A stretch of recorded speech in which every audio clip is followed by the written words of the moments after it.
no seu capítulo 7, a partir do versículo 3 até o 12. 1 Samuel 7. Amém. Eu vou ler aqui pela minha Bíblia e os irmãos acompanhem, por gentileza, pelo telão. Então falou Samuel a toda a casa de Israel, dizendo: se com todo o vosso coração vos converterdes ao Senhor, tirai dentre vós os deuses estranhos e os astarotes, e preparai o vosso coração ao Senhor, e servi a Ele só, e vos livrará da mão dos filisteus. Então os filhos de Israel tiraram dentre si os Baalins e os astarotes, e serviram só ao Senhor. Disse mais Samuel: congregai a todo o povo em Mispá, e orarei por vós ao Senhor. E congregaram-se em Mispá, e tiraram água, e a derramaram perante o Senhor, e jejuaram aquele dia, e disseram ali: pecamos contra o Senhor. E julgava Samuel os filhos de Israel em Mispá. Ouvindo, pois, os filisteus que os filhos de Israel estavam congregados em Mispá, subiram os maiorais dos filisteus contra Israel, o que, ouvindo os filhos de Israel, temeram por causa dos filisteus, pelo que disseram os filhos de Israel a Samuel: não cesses de clamar ao Senhor nosso Deus por nós, para que nos livre da mão dos filisteus. Então tomou Samuel um cordeiro de mama, sacrificou-o inteiro em holocausto ao Senhor, e clamou Samuel ao Senhor por Israel, e o Senhor lhe deu ouvidos. E sucedeu que, estando Samuel sacrificando o holocausto, os filisteus chegaram à peleja contra Israel, e trovejou o Senhor aquele dia com grande trovoada sobre os filisteus, e os aterrou de tal modo que foram derrotados diante dos filhos de Israel. E os homens de Israel saíram de Mispá e perseguiram os filisteus e os feriram até abaixo de Bet-Car. Então tomou Samuel uma pedra e a pôs entre Mispá e Sem, e chamou o nome Ebenezer, e disse: até aqui nos ajudou o Senhor. Amém? Glória a Deus. A palavra que o Senhor tem colocado no meu coração, passei por algumas coisas de saúde com meu sogro, e a palavra que prevaleceu no meu coração o tempo todo, até aqui nos ajudou o Senhor. E o Senhor me sustentou por todo aquele período com essa palavra. Mas aí passou, meu sogro ficou bem, me esqueci da palavra, né? Aquilo passou. E quando o pastor falou que eu tinha que pregar, eu falei: meu Deus, o que eu vou pregar? E Deus fez: até aqui eu tenho te ajudado. E até aqui o Senhor tem me ajudado. Então a palavra de hoje é Ebenezer. Até aqui nos ajudou o Senhor. Amém? Vamos só entender esse cenário que estava acontecendo.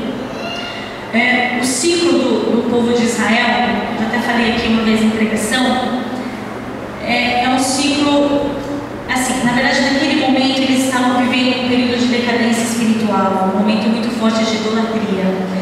E normalmente o povo de Israel vivia assim: eles entravam num momento de decadência espiritual, de idolatria, de feitiçaria, de imoralidade, e o povo se desviava do Senhor, né? Aí vinha uma nação contra esse povo de Israel, e ali essa nação prevalecia sobre o povo de Israel. Aí o povo de Israel lembrava-se de Deus e passava a clamar por Deus. E Deus ali, sempre ouvindo a oração do povo, levantava um libertador, um profeta, levantava alguém ali naquele local para lembrar o povo de voltar aos caminhos do Senhor, né? E aí o povo se concentrava de novo na presença do Senhor, o povo voltava e se consertava diante de Deus, e ali Deus livrava aquele povo. E aí aquele profeta, aquela pessoa libertadora morria,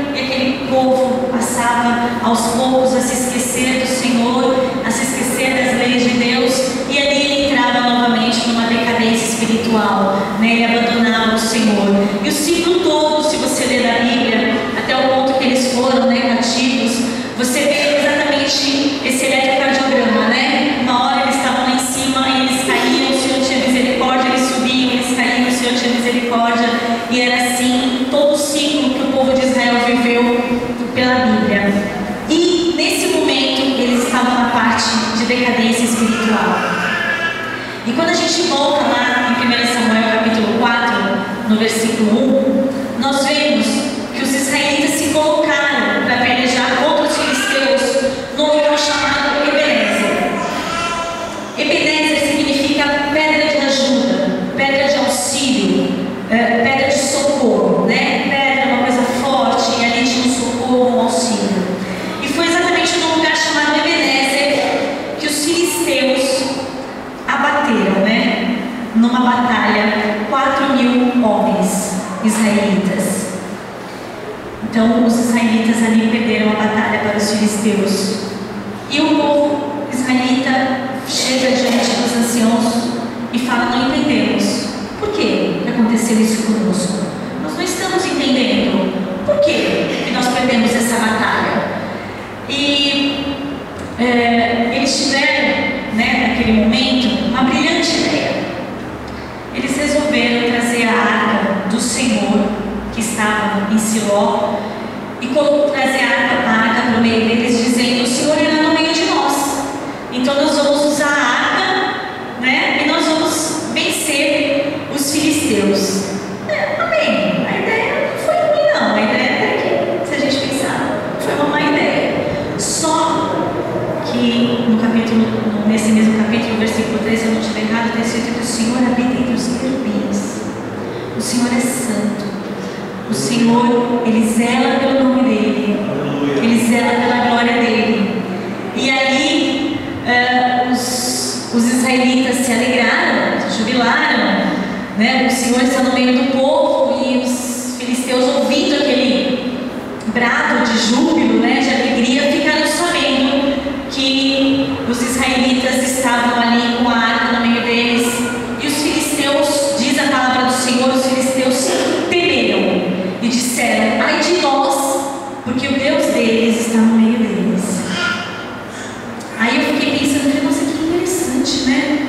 Os filisteus temeram o nome do Senhor. Aí eu fiquei pensando: e os israelitas estavam em qual condição ali naquele momento? Mas enfim, os filisteus resolveram encarar a batalha, e naquela batalha 30.000 homens morreram. Israelitas, os filisteus mais uma vez prevaleceram. Aí eu falei: tem alguma coisa errada. Sem a arca morreram 4.000. Com a arca morreram 30.000. Eu falei: tem alguma coisa fora. E além disso, aconteceu logo em seguida uma sucessão, vamos dizer que uma sucessão de tragédias, vamos usar essa palavra. A arca naquele momento foi tomada pelos filisteus. Junto com aqueles 30.000 homens, morreram os 2 sacerdotes, filhos do sacerdote Eli, né? Finéias e Ofni, eles morreram ali. Eli, que estava, diz a palavra do Senhor, que ele estava com o coração tremendo. O coração de Eli estava tremendo porque a arca estava no meio do povo. E quando ele recebe a mensagem de que morreram os filhos, em seguida vem a mensagem: morreram teus filhos e levaram a arca. E ali ele tomou um tom e morreu. E como se não bastasse, a esposa, a nora dele, grávida de 9 meses, recebe a notícia de que o marido morreu, de que o sogro morreu e de que a arca foi tomada. E ali ela entra em trabalho de parto, dá à luz a um bebê e ainda morre. Aí eu fiquei pensando: meu Deus, a arca estava no meio do povo, olha quanta coisa aconteceu, e a arca estava no meio do povo. Aquele filho que nasceu recebeu o nome de Icabod, a pronúncia é Icabod, foi-se a glória de Israel. Ele recebeu um nome tão forte. Aí a gente tem o de Jabes, né, que também recebeu: com dores dei à luz.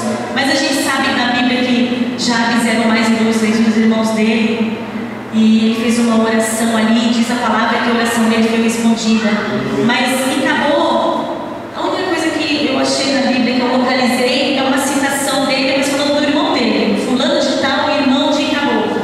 Não se fala o que aconteceu com ele. Eu não sei, a Bíblia não fala o que aconteceu com esse jovem. Eu não sei se a tragédia parou ali ou se continua.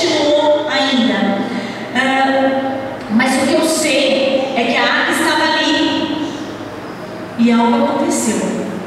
Porque ou o Senhor não estava no meio daquele povo, ou o Senhor estava no meio daquele povo para ferir aquele povo. E aí eu me perguntei: Senhor, como pode isso? Porque eles trouxeram. Sabe o que aconteceu? Eles estavam usando a arca como um amuleto. Eles não estavam ali necessariamente com o coração voltado ao Senhor. Eles trouxeram uma arca como: traz a arca e nós vamos vencer, né? Eles estavam ali, os próprios sacerdotes não agradavam a Deus. A gente vê na Bíblia que os próprios sacerdotes não agradavam a Deus. O pecado da idolatria estava tão enraizado na alma deles que eles não conseguiram. O pecado cegou eles de tal maneira que eles não conseguiram perceber a santidade de Deus. Eles não conseguiram perceber que na própria Bíblia diz que o Senhor habita entre os querubins. Ele não habita no meio do pecado. O Senhor não habita no meio da sujeira. E ali eles não estavam atentos à santidade do Senhor. E nós sabemos que Deus, Ele é um Deus zeloso. Deus é um Deus zeloso. E Naum capítulo 1, versículo 3 está escrito que Deus, Ele é um Deus zeloso, Ele toma vingança, Ele não tem o culpado por inocente. Foi exatamente o que aconteceu com aquele povo. Aquele povo era culpado e o Senhor não os teve por inocente. O Senhor não colocou a mão dele para livrar aquele povo contra os filisteus. E aí, a gente continuando na leitura, a gente vê que os filisteus levaram a arca embora, mas Deus é um Deus zeloso. E os filisteus colocaram a arca de Deus. A arca de Deus representa a presença do Senhor, né? A arca de Deus dentro de um templo de adoração a deuses que não são deuses. E é óbvio que o Senhor, um Deus zeloso, Ele feriu aquele povo, e aquele povo, muito sabiamente, rapidinho, tira essa arca do meio de nós. Tira, não dá. Eles foram feridos de uma coisa terrível, de dor, né? Eles tiveram hemorroida. E ali aquela arca foi enviada a um local chamado Bet-Semes, que é o lugar de culto ao sol. E ali alguns homens olharam para a arca. E Deus é um Deus zeloso. Deus é um Deus de santidade. Deus habita no meio dos querubins. E ali foram feridos também cerca de mais de 50 mil homens, né? Diz a palavra do Senhor. E finalmente a arca chegou num lugar chamado Kiriat Jearim. Então eu quero ler rapidinho 1 Samuel 7. Só que eu vou ler o versículo 2 e o 3 e o 11 da Silvia. Sucedeu que desde aquele dia, o dia que a arca foi levada para Kiriat Jearim, né? Desde aquele dia a arca ficou em Kiriat Jearim. Tantos dias se passaram que chegaram a 20 anos. E lamentava toda a casa de Israel a voz do Senhor. Aí vem a parte que nós começamos a ler. Então falou Samuel a toda a casa de Israel, dizendo: se com todo o vosso coração vos converterdes. Quando você lê a Bíblia, as primeiras vezes que eu li a Bíblia, a impressão que a gente tem é que o acontecimento vai assim, ó, aconteceu hoje, amanhã aconteceu, e quando você vê um versículo seguidinho do outro, a impressão que você tem é que a coisa aconteceu quase que instantaneamente. É a mesma coisa quando você vê a praga do Egito, né? Parece que uma praga aconteceu numa semana, na semana seguinte veio a outra, e na semana seguinte veio a outra. Quando na verdade não foi. Se você ler atentamente, você vai perceber que precisou recuperar tudo que foi perdido para o Senhor ir lá e tirar usando uma outra praga. E aquelas pragas na verdade demoraram anos. Mas quando você lê a Bíblia, você tem a impressão de que a coisa aconteceu muito rapidamente. Só que a diferença de tempo entre o versículo 2 e o versículo 3 é só de 20 anos.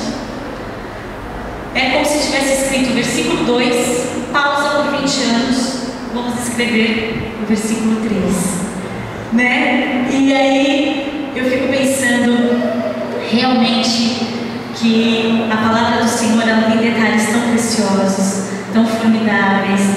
E a palavra de Deus, ela é preciosa porque ela é a palavra de Deus. Amém? E por 20 anos, está escrito aqui, o povo lamentou. 20 anos o povo lamentando, porque a arca não estava lá, e eles perderam, e a arca estava no meio deles, e eles perderam com a arca, mas depois a arca foi, eles estavam lamentando. Por 20 anos aquele povo estava lamentando, e por 20 anos aquela arca não voltava, e por 20 anos aquele povo não mudou de atitude. 20 anos o povo ficou na mesma capacidade de idolatria, estava tão enraizado aquilo na vida deles. E aí levanta-se Samuel, e ele faz algo, pastor, que é a função da igreja, e que a igreja às vezes tem pecado contra isso. Ele foi lá e fez mais ou menos assim, enfiou o dedo na cara deles e falou: vocês precisam tirar os ídolos do meio de vocês. Vocês precisam se converter ao Senhor. É a função da igreja hoje. A gente pode falar isso com mais amor, mas é a função da igreja falar: vocês precisam se voltar para o Senhor. E Samuel foi lá, meteu o dedo na cara deles e falou: vocês estão em pecado. Abandone os ídolos e volte para o Senhor. Aleluia. Para com essa idolatria. E Samuel lembrou o povo um princípio bíblico tão fundamental. Nós hoje temos a Bíblia. Nós temos um pastor que tem a teologia na ponta da língua e nos ensina. Nós temos um professor Luiz, nós temos um professor Marcos, nós temos a professora Helena, nós temos professores que nos ensinam a Bíblia. Nós temos a Bíblia na nossa casa que a gente tem a oportunidade de ler. Mas naquele tempo não havia a Bíblia. Samuel, ele orientou o povo direcionado pelo próprio Espírito Santo de Deus, porque ele não tinha uma Bíblia para seguir, para falar: ó, a palavra de Deus manda fazer assim, assim, assim, assim. Não, ele tinha os mandamentos lá, ele tinha as leis, mas ele trouxe um princípio bíblico fundamental. É preciso voltar-se a Deus com todo o coração. É preciso se arrepender. É preciso confessar os pecados. Davi fala no Salmo 32 que enquanto ele não confessou os pecados dele, foi como se os ossos dele estivessem envelhecendo, apodrecendo. Ele precisou confessar os pecados. Samuel passou para aquele povo um princípio bíblico que vale até hoje para as nossas vidas, que é exatamente isso. E aí Deus é tão misericordioso, e os israelitas atentaram para todos esses princípios, e o povo, ouvindo a voz de Israel, a voz de Samuel, abandona os ídolos e passa a servir somente ao Senhor. Em 1 Samuel 7:6 diz que eles se congregaram num lugar chamado Mispá, e Samuel ali orava por eles, e eles jejuaram, e o povo se arrependeu. E a palavra do Senhor que hoje nós temos, graças a Deus, nos diz que é um coração quebrantado, o Senhor não despreza. Aí sim, demorou 20 anos para o povo mudar de atitude, mas chegou uma pessoa e falou: não é assim, o Senhor não se agrada desta maneira. E aquele povo ouviu, e aquele povo se atentou para aquelas palavras, e aquele povo se voltou para o Senhor. E como Deus é tão misericordioso, eu fico pensando, as pessoas fazem algumas coisas para nós, às vezes tão pequenininha, e as pessoas levam aquilo para a vida inteira. A Bíblia diz que esse pecado de idolatria, o Senhor, ele se sentia como um marido traído. O Senhor era um marido traído. A partir do momento que aquele povo se converte, o Senhor instantaneamente perdoa. Como nós temos que ter o caráter de Cristo. Como nós temos que ter a mente de Cristo.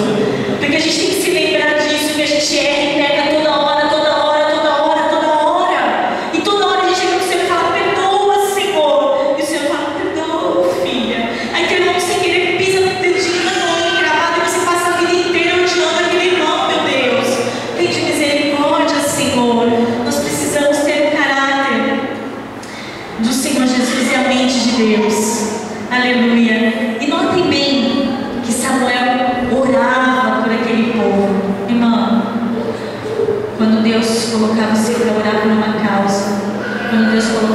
orar por uma pessoa, por uma situação, ore, porque aquele homem orando fez com que movesse o céu, e aí a gente vê a resposta no povo inteiro através da oração de um homem.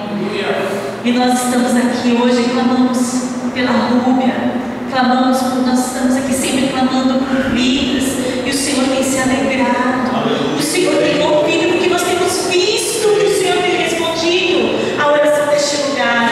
Como Samuel orou e teve resposta, nós também temos que orar. Aleluias, glória a Deus, aleluias, aleluias. E o Senhor ouviu. Está escrito aqui, ó, no versículo 9: e o Senhor lhe deu ouvidos. O Senhor ouviu a oração de Samuel. Glória ao nome do Senhor. Aí eu me pergunto, onde estava a arca naquele momento? Estava no meio do povo? Estava em Kiriat Jearim e o povo estava em Mispa. O povo pediu para trazer a arca, mas o povo falou para Samuel: não cesses de orar e clamar ao nosso Deus por nós. Olha o coração daquele povo idólatra, como já sofreu uma mudança. Eles não estavam mais preocupados se a arca estava ali ou não, mas eles estavam pedindo a presença de Deus naquele lugar. A atitude daquele povo mudou por completo. Aleluia, glória ao nome do Senhor. Não cesse de clamar ao nosso Deus por nós. E o Senhor ouviu a oração de Samuel. Enquanto Samuel estava ali clamando, estava ali fazendo o holocausto, o Senhor deu e entregou os filisteus na mão daquele povo. Glória ao nome do Senhor. A vitória espiritual depende da nossa luta. Não existe uma vitória sem uma luta, ainda mais no campo espiritual.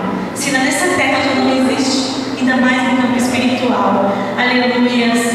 E o povo ali, a atitude do povo fez toda a diferença. O povo colocou o coração em Deus e não mais numa arca. O povo passou a confiar em Deus e não mais numa caixa de madeira. O povo passou a clamar pelo socorro de Deus, e ali Deus era o socorro daquele povo. Aleluias. O coração daquele povo havia mudado para a direção do Senhor. Glória ao nome do Senhor. E o Senhor ouve, e o Senhor sempre ouve a oração do povo. Glória, glória a Deus. E Samuel, num gesto de gratidão, de adoração, ele fez algo. Ele pega uma pedra, ele crava em Mispa, entre Mispa e Sem, e ali ele fala: aqui vai ser Ebenezer. Sabe aquele Ebenezer que eles foram vencidos lá? Eles foram vencidos num local chamado Ebenezer. Ali era o local, Ebenezer era a pedra de ajuda, mas ali Samuel fala: quem é a nossa ajuda hoje é o Senhor. Aqui é Ebenezer, porque o Senhor até aqui nos ajudou. Ele é a nossa pedra de auxílio, Ele é a nossa pedra de socorro. Aleluia. Eles não estavam em Ebenezer. O nome foi mudado ali como um ato de gratidão.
Irmãos, a gratidão é o mais nobre dos sentimentos.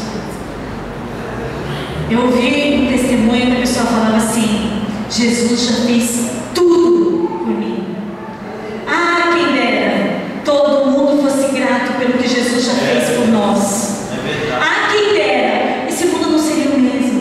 Esse mundo não seria o mesmo se todo mundo fosse grato a Deus, porque Deus deu o Filho dele, único, para morrer, não só por mim, nem só por você, mas para morrer por o mundo inteiro. Se esse mundo inteiro soubesse agradecer o que Jesus fez por mim, por eles, por você e por todos nós, o mundo seria outro. O sentimento de gratidão é o mais nobre de todos. 1 Tessalonicenses 5:18 fala: em tudo dai graças, em tudo adore a Deus. E ali eu vi a adoração de Samuel. Você agradece a Deus por tudo? Senhor, hoje eu não tenho carne na minha casa, mas a minha tem ovo. Glória a Deus. Senhor, eu queria um sapato novo, mas amém, eu tenho mais 25 pares que o Senhor já me deu antes. Glória a Deus. A gente tem que aprender a glorificar o Senhor por tudo. Senhor, hoje eu estou doente, mas eu sei que o Senhor vai me curar. Eu sei que eu vou passar por esse dia e eu vou alcançar a vitória, e vou cantar a vida da vitória.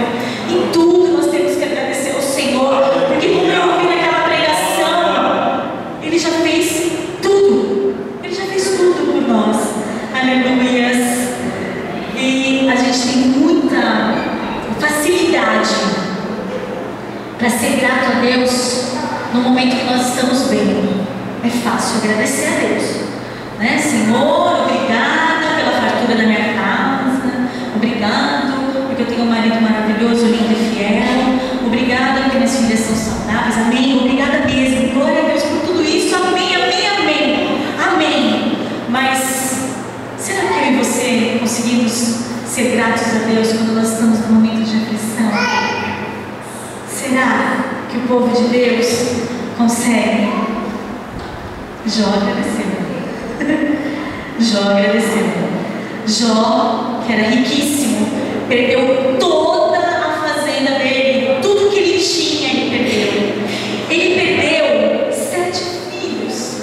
Toca em um filho teu e me diz o que você vai sentir. Põe um filho teu com febre numa cama e me diz: pastor, seu filho vai passar pela cirurgia, me diz como é que está o teu coração. Toca num filho, ele perdeu 7. E para melhorar a situação, ele perdeu a saúde, ele se raspava com telha. E sabe o que fala a palavra do Senhor? Jó agradeceu. Jó agradeceu. Quem dera nós tivéssemos um coração como o coração de Jó. Um coração que agrada a Deus, que agradece por todas as coisas, porque o Senhor permite, igreja, aflições, o Senhor permite perdas, o Senhor permite doença, perseguição, o Senhor permite todas essas coisas nas nossas vidas. Mas a palavra que veio para mim e para você hoje é que até aqui o Senhor nos ajudou. Ele é a nossa pedra de auxílio, a nossa pedra de socorro, a nossa pedra de ajuda. Não importa, não sei o que você está passando, talvez não seja a situação de Jó, mas é uma situação difícil, mas o Senhor está dizendo que até aqui Ele tem te ajudado, até aqui Ele tem ajudado a mim e a você. Aleluias. Tudo aprenda, tudo coopera para o bem daqueles que amam a Deus. A gente não consegue enxergar agora, mas um dia a gente vai entender. Eu sei que a gente vai entender, porque nossa mente espiritual ela vai ser aberta. Aleluias, aleluia. Sua vitória, sua batalha. No mundo espiritual, todas as vitórias é muita batalha, é com muita batalha, mas o Senhor é nosso socorro. Aleluia. O Senhor é nosso auxílio. Aleluia. O Senhor, Ele é socorro bem presente na angústia. Aleluia. O Senhor é a nossa força. Aleluia. Glória ao nome do Senhor. E nós vamos agora louvar o Senhor com a Cissa, porque como Jó adorou, nós vamos adorar. Porque provas virão, mas nos farão mais do que vencedores. Em nome de Jesus, que essa palavra fique guardada. Quando eu coloquei essa palavra no papel, o Senhor me mostrou, eu falei: Senhor, tira essa palavra do papel, põe ela na minha na nossa mente, no nosso coração. O Senhor é a nossa ajuda, até aqui Ele tem nos ajudado. Amém?